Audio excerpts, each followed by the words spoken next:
E aí, pessoal, hoje eu tô aqui para contar para vocês o enredo de um dos contos do livro Sagarana, muito interessante, que é o último conto, intitulado de A Hora e a Vez de Augusto Matraga. Augusto Matraga, mais conhecido como Nhô Augusto, era um dos principais, se não o principal, detentor de poder num povoado chamado de Murici, que fica mais ou menos perto do norte de Minas. E o Augusto Matraga era casado e tinha uma filha. Ele era casado com uma mulher chamada Dionora e tinha uma filha de nome Mimita. Então eles viviam nessa região e o Augusto Matraga era conhecido porque ele detinha o poder econômico ali, né? Ele era uma espécie de coronel, né, daquela região. Só que, em contrapartida, ele não dava tanta atenção para a família e principalmente para a esposa dele, bem como ele se desfazia muito dos capangas que trabalhavam para ele. Então, num belo dia, a esposa já não aguentando mais aquela situação, aquela indiferença do Nhô Augusto, ela resolve partir, né? Ela resolve sair de casa com outro homem, de nome Ovídio. Então, vai a Dionora embora, juntamente com Ovídio e com a filha do Augusto, que é a Mimita. E quando o Augusto sabe, né, tem consciência disso, ele acaba se enfurecendo muito. Só que, antes mesmo dele tentar fazer alguma coisa contra os dois, ele acabam fazendo uma emboscada para ele. Quem faz essa emboscada? Essa emboscada é feita pelos próprios capangas dele, que agora passaram para o lado do Major Consilva. Major Consilva é o pior inimigo de Augusto Matraga. E isso advém, né? Essa inimizade advém já dos tempos do pai do Augusto, do coronel Afonso. Então o Major Consilva já tinha essa rivalidade com o pai do Nhô Augusto.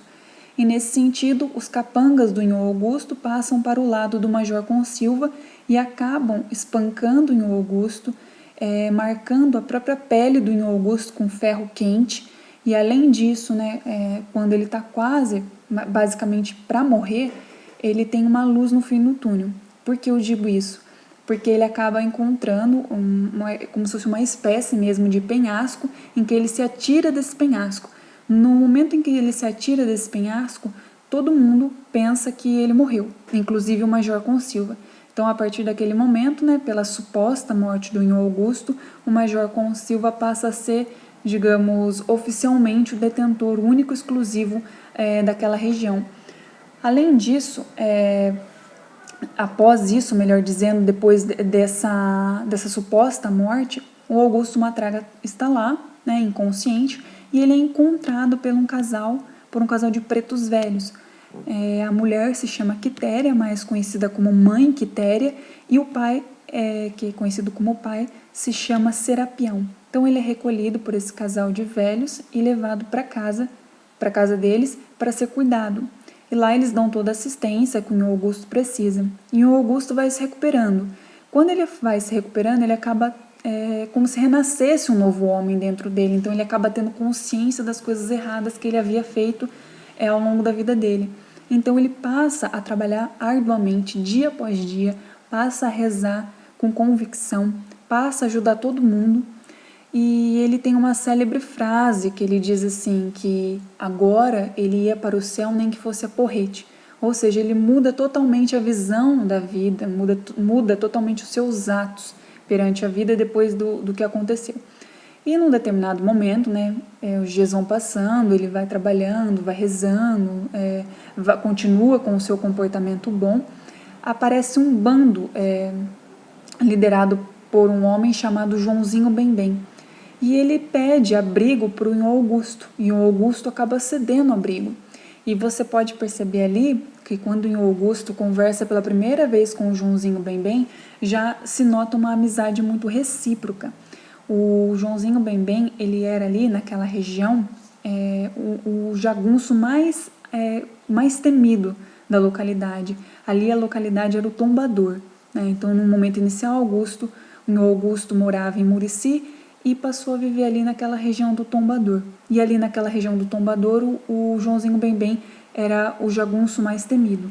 E ele, inclusive, né, depois da ajuda do Inho Augusto, da hospedagem, ele convida o Inho Augusto para se unir ao bando dele. Mas o Augusto Matraga fala que não, que ele quer continuar com o comportamento bom dele, que ele quer realmente ir para o céu, nem que seja a porrete. E aí eles acabam se despedindo, né, continuam amigos, independentemente do Joãozinho Bembem ser um cara, digamos assim, com uma índole direcionada para o mal, mas eles continuam amigos, Joãozinho Bembem vai embora. E o Augusto Matraga continua morando ali com um casal de pretos velhos, de pretos velhos. E ele continua trabalhando normalmente, continua rezando, fazendo os afazeres dele, só que em um determinado momento dá um estalo, como se ele pressentisse, né, que agora realmente chegou a hora e a vez dele. Então ele se despede de todo mundo e cai no mundão afora, parte para o mundão afora. Quando ele está percorrendo, né, essa viagem, que inclusive ele faz essa viagem em cima de um jumento, ele acaba se deparando, ele acaba chegando no mesmo local em que o Joãozinho Bembem está. Então, ele avista o Joãozinho Bembem lá, e ele avista nesse local que o Joãozinho Bembem está ameaçando uma família. E ele vai lá tentar descobrir por que o Joãozinho Bembem está ameaçando essa família.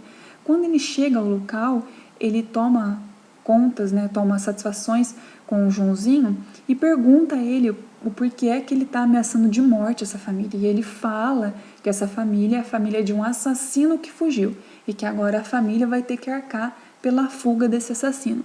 Só que o Augusto Matraga não concorda, ele discorda veementemente, porque na cabeça dele, né, agora como ele tem um novo rumo de vida, ninguém tem o direito de tirar a vida de ninguém. E aí, para defender a família, o Augusto Matraga, mesmo sendo amigo do Joãozinho Bembem, entra num duelo com o Joãozinho. Nesse duelo, acontece que os dois acabam morrendo. O Joãozinho Bembem morre antes que o Augusto Matraga.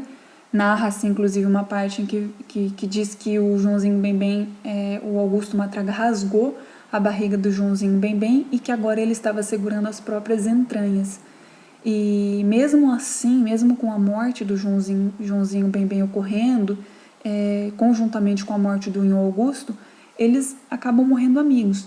E antes mesmo do Inho Augusto morrer, ele fala que ele queria que fosse construído por Joãozinho Bembem um túmulo, um enterro digno, né? Porque ele era amigo de verdade do Inho Augusto. E além disso, o Inho Augusto tem tempo ainda de abençoar a filha, porque ele sentia muitas saudades da filha, se arrependia muito do que fazia, e ele acaba ainda conseguindo abençoar a filha antes de morrer. E quando ele morre, ele é tido ali por toda a população do local como uma figura representativa de um santo, de um salvador. Então, assim, na análise que vocês vão ver abaixo, tem muitos detalhes. O livro em si, Saragana, é riquíssimo. E o conto, especialmente, falando de A Hora e a Vez de Augusto Matraga, é muito rico. E uma questão assim que é importante a ser delineada é só o fato do não maniqueísmo. O Augusto Matraga, na verdade, ele é uma personagem não maniqueísta. Por quê? Porque ele não é bom ou mal. Ele tem ambas polaridades dentro dele, né? Então, mostra, na verdade, a travessia do ser humano. Que o ser humano ele pode, sim, se direcionar para um caminho ou para o outro. Ele não é única e exclusivamente mal, nem única e exclusivamente bom. E nesse sentido, Augusto Matraga, na sua morte, conseguiu, com efetividade, alcançar a sua hora e a sua vez.